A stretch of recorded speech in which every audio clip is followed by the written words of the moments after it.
Hello friends, welcome to RVD cafe. ನಮ್ಮ ಇವತ್ತಿನ recipe halwa, ಮಾವಿನ ಹಣ್ಣಿನ ಹಲ್ವಾ.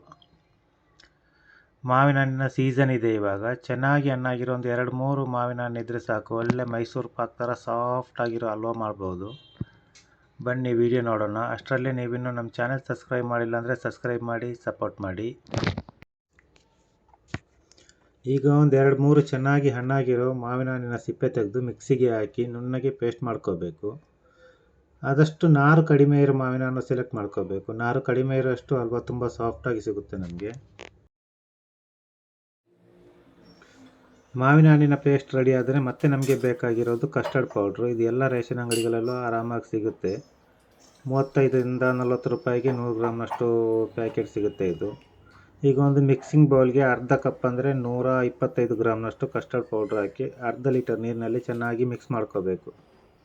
ನೀರು ಒಮ್ಮೆಲೆ ಹಾಕೋದು ಬೇಡ, ಸ್ವಲ್ಪ ಸ್ವಲ್ಪ ನೀರು ಹಾಕಿ ಗಂಟು ಆಗದಾಗಿ ಮಿಕ್ಸ್ ಮಾಡಿಕೊಂಡ್ರೆ ಸಾಕು. ಈಗ ಇದಕ್ಕೆ ಮಾವಿನ ಹಣ್ಣಿನ ಪೇಸ್ಟ್ ಹಾಕಿ ಚೆನ್ನಾಗಿ ಮಿಕ್ಸ್ ಮಾಡಿಕೊಂಡು ರೆಡಿ ಮಾಡಿಟ್ಕೋಬೇಕು.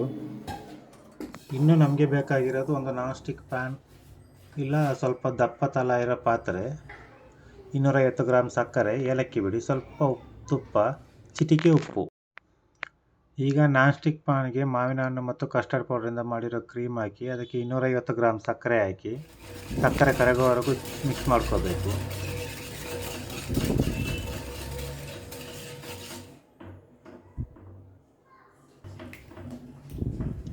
ಸಕ್ಕರೆ ಪೂರ್ತಿ ಕರಗಿದ ಮೇಲೆ ಒಲೆ ಹಚ್ಚಿ ಮೀಡಿಯಂ ಫ್ಲೇಮ್ನಲ್ಲಿ ಮಗುಚ್ತಾ ಇರಬೇಕು.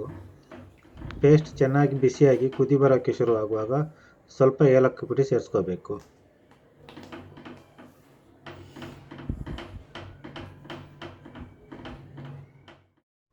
ನಿಧಾನಕ್ಕೆ ಗಟ್ಟಿಯಾಗ್ತಾ ಬರುವಾಗ 1 ಸ್ಪೂನ್ ತುಪ್ಪ ಸೇರಿಸಿ ಚೆನ್ನಾಗಿ ಮಗುಚಿ.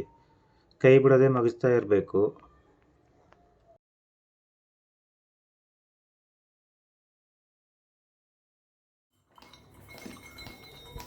ಸ್ವಲ್ಪ ತಳ ಬಿಡೋಕ್ಕೆ ಶುರುವಾಗುವಾಗ ಸ್ವಲ್ಪ ಗೋಡಂಬಿ ಸೇರಿಸ್ಕೊಂಡು ಮಿಕ್ಸ್ ಮಾಡ್ಕೋಬೇಕು.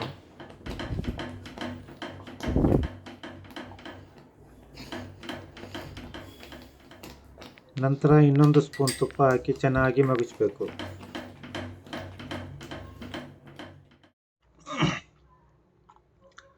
ಈಗ ಕೊನೆಯದಾಗಿ 1 ಚಿಟಿಕೆ ಉಪ್ಪು ಸ್ವಲ್ಪ ಸಾಕು, 1 ಚಿಟಿಕೆ. ಅದು ಸ್ವೀಟ್ ಸ್ವಲ್ಪ ಒಂದು ಸೆಟ್ ಆಗೋಕ್ಕೆ ಅಷ್ಟೇ ಹಾಕೋದು. ಮತ್ತು 1 ಸ್ಪೂನ್ ತುಪ್ಪ ಹಾಕಿ ಮಿಕ್ಸರ್ ಪೂರ್ತಿ ತಳ ಬಿಟ್ಟು ಬರೋವರೆಗೂ ಮಗುಚ್ತಾ ಇರಬೇಕು. ಯಾವುದೇ ಕಾರಣಕ್ಕೂ ಮಗುಚೋದು ಬಿಟ್ಟು ಬೇರೆ ಕಡೆ ಗಮನ ಕೊಡಬಾರ್ದು. ನೆಕ್ಸ್ಟ್ ಸೆಕೆಂಡಿಗೆ ತಳ ಹಿಡಿದು ಬಿಡುತ್ತೆ. ಚೆನ್ನಾಗಿ ಮಿಕ್ಸ್ ಮಾಡ್ಕೊಳ್ಳಿ.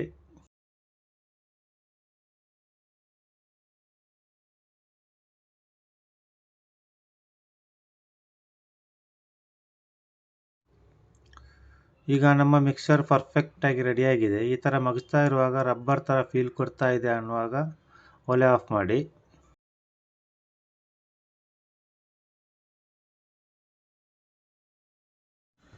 ಈಗ ಯಾವುದಾದ್ರೂ ಒಂದು ಪಾತ್ರೆಗೆ ಸ್ವಲ್ಪ ತುಪ್ಪ ಸವರಿ ಮಿಕ್ಸರ್ನ ಅದಕ್ಕೆ ಹಾಕಿ ಸ್ವಲ್ಪ ಲೆವೆಲ್ ಮಾಡಿ ತಣ್ಣಗಾಗೋಕ್ಕೆ ಬಿಡಬೇಕು. ಕಡಿಮೆ ಅಂದರೂ 4-5 ಗಂಟೆ ತಣ್ಣಗಾಗಬೇಕು. ಆವಾಗಲೇ ಅದು ಚೆನ್ನಾಗಿ ಗಟ್ಟಿಯಾಗಿರುತ್ತೆ.